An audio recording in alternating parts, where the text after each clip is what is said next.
नमस्कार दोस्तों, एक बार फिर से आप सबका बहुत बहुत स्वागत है हमारे YouTube channel easy math bye gym Sharma में। दोस्तों आज का अपना जो चैप्टर है वो कक्षा 10वीं के लिए बहुत ही ज्यादा है इंपॉर्टेंट, और आज हम समरूपता अध्याय प्रश्नमाला 11.3 और उसका करेंगे दोस्तों छठा प्रश्न, यानी प्रश्न संख्या 6 करेंगे। लेकिन इस वीडियो को शुरू करने से पहले दोस्तों आपको ये बता देते हैं कि इससे पहले भी हम समरूपता अध्याय से संबंधित कई वीडियो ला चुके हैं, लेकिन अगर आपने अभी तक वो वीडियोज नहीं देखी है तो उन सभी की लिंक हम नीचे डिस्क्रिप्शन में दे रहे हैं, उन वीडियोज को जरूर देखिएगा दोस्तों। तो चलिए आपका समय खराब नहीं करते हुए बढ़ते हैं आज के इस महत्वपूर्ण चैप्टर की तरफ और मिलते हैं वीडियो के अंत में।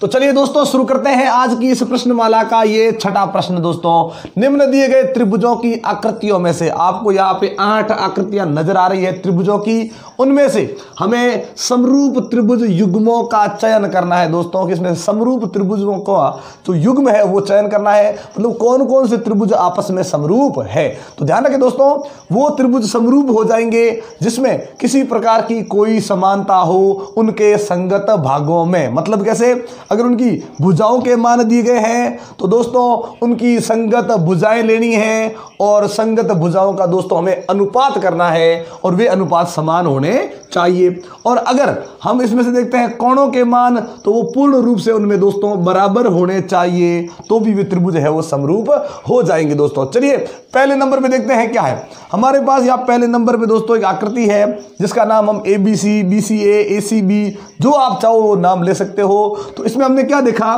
कि इस त्रिभुज के अंदर यहाँ 3 कोणों के मान दिए गए हैं 40 डिग्री, A पे 40 डिग्री, B पे 60 डिग्री और C पे 80 डिग्री। यानी इस त्रिभुज के अलावा यहाँ पे हमें ये 7 और त्रिभुज नजर आ रहे हैं, उनमें उस त्रिभुज का चयन करना है हमें दोस्तों जिसके अंदर हमें इसी प्रकार के कोण मिल जाए। चलिए देखते हैं कौन सा है। 40, 60 और 80 सब में देखा हमने, तो हमने देखा दोस्तों कि अंतिम जो आकृति 8 नंबर में हमें तो नजर आ रही है ना, वहां पे देखिए यहाँ पे 40 डिग्री है, उसमें भी 40 डिग्री है, या 80 वहां पे भी 80, या 60 या 60, मतलब इसके संगत इसके जो कोण है ना वो इसके संगत कोणों के क्या हो जाएंगे दोस्तों बराबर।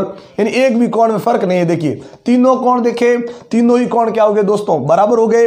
इसका मतलब ये पहले नंबर की आकृति और 8 नंबर की आकृति है वो एक दूसरे के समरूप है। सबसे पहले मतलब कौन सी, 1 नंबर और 8 नंबर। लेकिन आगे क्या लिखा है दोस्तों देखिए, और उन्हें समरूप होने की सांकेतिक भाषा में लिखिए। वापिस हमें यह बताना है कि भाई ये दोनों समरूप तो है ही, इनको वापस समरूपता में लिखना भी है, दर्शाना भी है दोस्तों। कैसे दर्शाएंगे देखिए, दर्शाते समय ध्यान रखें दोस्तों, थोड़ी सी बात को ध्यान से रखिएगा। जो आप पहले त्रिभुज का चयन करते हो उसका जो भी आप नाम लोगे वो सही होगा। जैसे इसमें A है, B है और C है, आप इसे किसी भी क्रम में लोगे वो सही होगा। चलिए हमने इसका नाम मान रख दिया ABC। अब ध्यान से देखिए दोस्तों, हमने इसका नाम लिख दिया त्रिभुज ABC।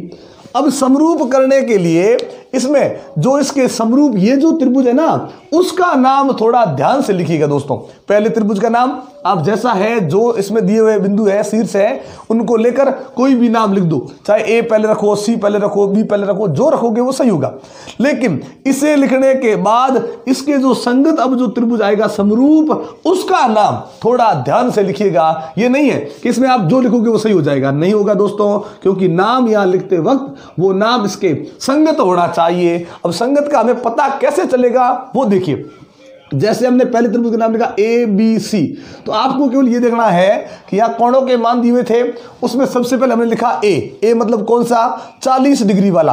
तो इसमें भी ध्यान रखें दोस्तों, ये नहीं करना है कि आपने PQR लिख दिया या PRQ या QRP, जो लिखा वो सही हो जाएगा, जरूरी नहीं है। इसलिए अब क्या करेंगे हम कि भाई उस नाम में सबसे पहले हमने A लिखा और A 40 डिग्री है, तो यहां से भी वो नाम पहले लिखो जो 40 डिग्री है। ये रहा 40 डिग्री, कौन, Q, यानी इस त्रिभुज के नाम में सबसे पहले दोस्तों Q आएगा। पहला नाम आप जो लिखोगे वो सही होगा, लेकिन अगला जो त्रिभुज है उसका नाम थोड़ा ध्यान से लिखिएगा, वो संगत भाग होना बहुत जरूरी है। चलिए A के बाद क्या लिखा, B, A के बाद हम गए B के पास, और B कितने डिग्री का है, 60 डिग्री। यहां पे आइए 60 डिग्री कौन सा, ये रहा, मतलब दूसरे नंबर पे नाम क्या आएगा, P और तीसरा बिंदु फिर बच गया, वो तो अंत में लिखना है ही। यानी पहला और ये 8वें नंबर का जो त्रिभुज है वो आपस में समरूप हो जाएंगे और ये हमने उसको सांकेतिक भाषा में लिख दिया है। चलिए अपना ये पहला और ये 8 नंबर की आकृति वो तो कंप्लीट हो गई, इनको छोड़ दे। अब बढ़ते हैं दूसरी में। यहां हमने क्या देखा कि इसमें दो कोणों के मान दिए गए हैं 70 डिग्री और 30 डिग्री। ये तीसरा हमें दिया हुआ नहीं है, अगर बाई चांस आपको जरूरत पड़ जाती है दोस्तों तो हम कर सकते हैं, क्योंकि त्रिभुज के तीनों कोणों का योग 180 डिग्री होता है। ये 70, ये 30, तो दोस्तों ये कितना हो जाएगा, ये हो जाएगा 80। अगर जरूरत पड़ी तो करेंगे, जरूरत नहीं पड़ी तो हमें करने की कोई जरूरत नहीं है। दोस्तों हमने क्या देखा कि भाई इस त्रिभुज में 30, 70 और जरूरत पड़ी तो 80 कर सकते हैं, अगर जरूरत ना पड़े तो आपको ये करने की जरूरत नहीं है। चलिए इसके अब कौन सा समान हमें दिख रहा है, 30 और 70 किसमें है और है किसी में, तो हमने क्या देखा दोस्तों 7 नंबर की आकृति में 30 डिग्री और 70 डिग्री है। मतलब ये कोण ये त्रिभुज और ये त्रिभुज आपस में समरूप हो जाएंगे। जैसे ये दोनों त्रिभुज समरूप है ना, तीनों कोण इसके उसके 3 संगत कोणों के बराबर, ये हो गई समरूप, तो ये भी समरूप हो जाएगी। दोस्तों ध्यान रखें, 3 कोण समान है आपस में तो भी समरूप, यदि दो कोण समान हो तो भी समरूप होता है। दोस्तों ध्यान रखें, ये दोनों ही नियम है समरूपता के, कोण कोण कोण और एक नियम है कोण कोण। दो कोणों से भी अगर दो कोणों में समानता होती है तो वो त्रिभुज भी समरूप होते हैं। क्यों होते हैं, क्योंकि इससे हमने तीसरा किया था, कितना आया था 80, इसका तीसरा कर दो क्या आएगा 80, तो तीनों ही कोण समान हो गए। तो 3 कोण समान हो चाहे 2 कोण समान हो वो आकृतियां भी समरूप हो जाती है। मतलब कौन कौन सी दोस्तों, नंबर 2 और नंबर 7, ये दोनों आकृतियां समरूप है, लेकिन समरूपता के रूप में हमें दर्शाना पड़ेगा, सांकेतिक भाषा में दर्शाते हैं। इसका जो भी आप नाम लिखोगे वो क्या होगा दोस्तों, सही। हमने मान लीजिए इसका नाम लिखा त्रिभुज MPN, जैसे आप लिखोगे वो सही होगा, हमने लिखा MPN। तो अब इसको देखकर उसका जो नाम लिखेंगे वो संगत होना जरूरी है, तभी वो नाम सही होगा, नहीं तो दोस्तों वो नाम है वो गलत हो जाएगा। चलिए हमने क्या लिखा, सबसे पहले M फिर P फिर N। M मतलब कौन सा, 70 डिग्री वाला, तो यहां पे भी जाइए जो M है यानी M जैसे 70 डिग्री है, यहां भी 70 डिग्री वाला ही पहले लिखेंगे। तो हमने क्या लिख दिया दोस्तों Z, कोई दिक्कत नहीं। फिर MP, देखिए हम नाम देखिए M के बाद हमने P लिखा, P कितना डिग्री का 30, तो यहां पे वो लिखो जो 30 डिग्री है, मतलब कौन Y। और तीसरा बिंदु जो बच गया वो तो अंत में लिखना है ही। ये नहीं सोचना है दोस्तों आपको कि भाई इसका नाम XYZ ही सही होगा। अगर आप XYZ इसको पहले लिख देते हो ना कि मैं इसको पहले लिखूंगा XYZ, तो फिर इसका फिर नाम संगत होना चाहिए। केवल हमें ये दोनों नाम संगत लिखने हैं, बाकी इनका नाम जो भी बन रहा है, जो भी शीर्ष है, उसके हिसाब से आप कोई भी लिखोगे वो सही होगा, लेकिन संगत लिखना बहुत जरूरी है। चलिए दूसरे नंबर और 7 नंबर क्या करती होगी। अब करते हैं तीसरे नंबर में। तीसरे नंबर में हमने क्या देखा दोस्तों कि यहां पे इसकी 3 भुजाएं दी गई है, कोण नहीं दिए गए हैं, तीनों क्या दी गई दोस्तों, भुजाएं। अब देखिए कोणों में तो केवल समानता ढूंढते थे, यहां भुजाएं हैं, भुजाओं में दोस्तों थोड़ा ध्यान रखना पड़ेगा। हमें कैसे करना है, भुजाओं में किसकी तीनों भुजाएं दी गई है, तो फिर हमें भी ऐसा कोई त्रिभुज ढूंढना है इसमें जिसमें तीनों भुजाओं के मान दिए गए हो। तो हमने देखा इसमें 5 नंबर में दोस्तों हमने क्या देखा कि इसमें भी तीनों भुजाओं के मान दिए गए, इसमें भी तीनों भुजाओं के मान दिए गए हैं। भुजाएं आपस में बराबर नहीं करनी है, कौन तो आपस में बराबर करने हैं, भुजाओं में क्या करना है, भुजाओं में थोड़ा सा ध्यान रखिए दोस्तों। भुजाओं में आपका क्या करना है, इसमें से किसी एक भुजा का आपको चयन करना है जो आपका मन करे। चलिए हमने ऐसा किया कि भाई इसमें सबसे छोटी भुजा कौन सी, उससे शुरुआत करते हैं। ठीक है, क्रम से शुरू करते हैं। सबसे छोटी देखिए 2.5, ये 3 और ये 2, तो हमें 2 सेंटीमीटर सबसे छोटी लग रही है ना, तो हमने इसमें से ले ली दोस्तों 2 सेंटीमीटर, कोई दिक्कत नहीं। इसमें आइए, इसमें भी वो भुजा लीजिए जो सबसे छोटी है, तो कितनी है दोस्तों 4, ये रही 5 और ये 6, तो 4 सबसे छोटी है। तो भुजा का भुजा के साथ अनुपात करना है, जैसे ही अनुपात किया काटा, हमें प्राप्त कितना हो गया दोस्तों 1/2। चलिए कोई दिक्कत नहीं। फिर उसमें से क्या करें, ये छोटी को ले लिया। अब इससे ठीक बड़ी कौन सी है, 3 या 2.5, तो हमने क्या देखा 2.5 इससे ठीक बड़ी है। तो इसमें भी वही 4 से ठीक बड़ी 5 या 6, तो 5 लेंगे। हमने ये 5 रखा दोस्तों। अब ध्यान सुनिएगा, ये जैसे ही दशमलव हटाएंगे नीचे दोस्तों 1 0 लगेगा, क्योंकि दशमलव के पीछे 1 अंक, तो 1 लग जाएगा 0। ऊपर 25, नीचे 50, 25 एकम 25 और नीचे दोस्तों हो गया 25 दूनी, ये 50 हो गए, यानी ये भी 1/2। अब इसमें से तीसरी भुजा, सबसे बड़ी भुजा कौन सी थी, ये है 3 सेंटीमीटर। इसकी सबसे बड़ी भुजा दोस्तों 6 सेंटीमीटर, तो ये ले ली हमने बट्टा में 6। 3 और 6 को काटा, 3 एकम 3 और 3 दूनी 6। हमने क्या देखा दोस्तों, तीनों भुजाओं के जो अनुपात है वो बराबर आ गए, मतलब यहां समरूपता का नियम बन जाएगा एस एस एस, ये समरूपता का नियम बन जाएगा। और नियम होने के, ये नियम बनने के कारण ये तीसरे नंबर की आकृति और ये 5 नंबर की आकृति दोस्तों है वो भी समरूप हो जाएगी, तीसरे नंबर वाली और 5 नंबर वाली। अब समरूप हो जाएगी, लेकिन समरूपता में लिखे कैसे? तो पहले का नाम मैंने बताया, कुछ भी आप लिख दो वो सही ही होगा। ध्यान रखें, हमने लिख दिया जैसे इसका नाम त्रिभुज PQR लिख दिया।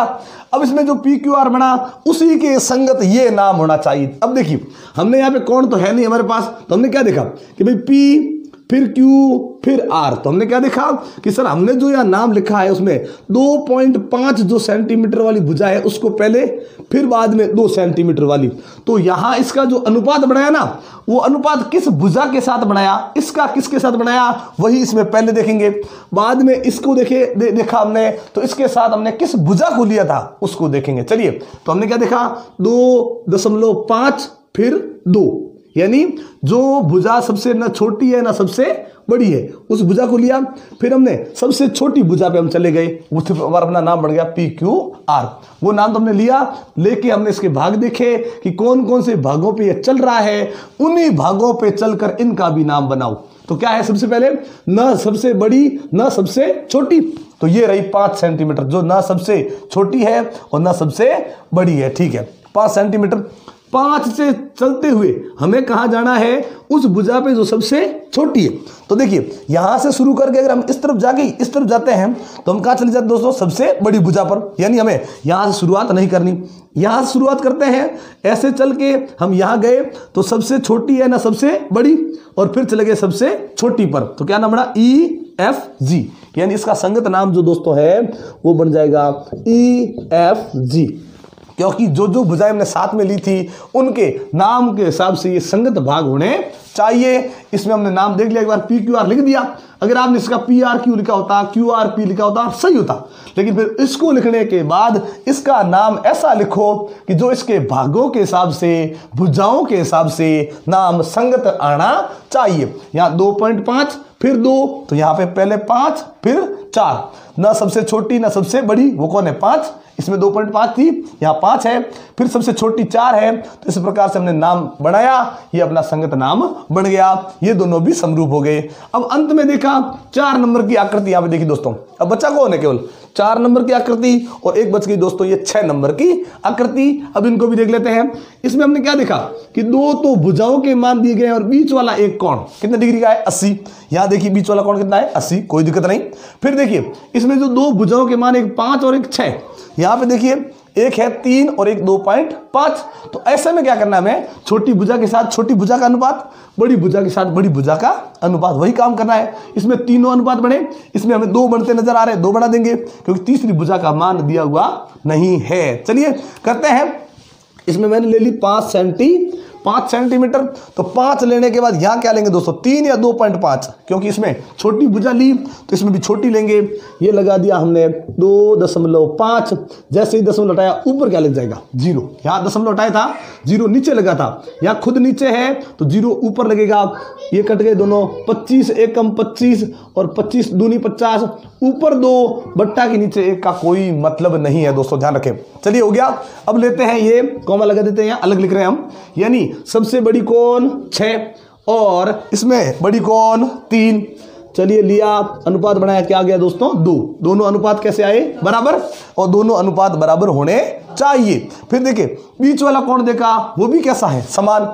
2 भुजाओं के अनुपात है वो भी समान, बीच वाला एक एक कोण भी समान, मतलब ये भी समरूप हो गए। कौन से, 4 नंबर और दोस्तों 6 नंबर, 4 नंबर और 6 नंबर।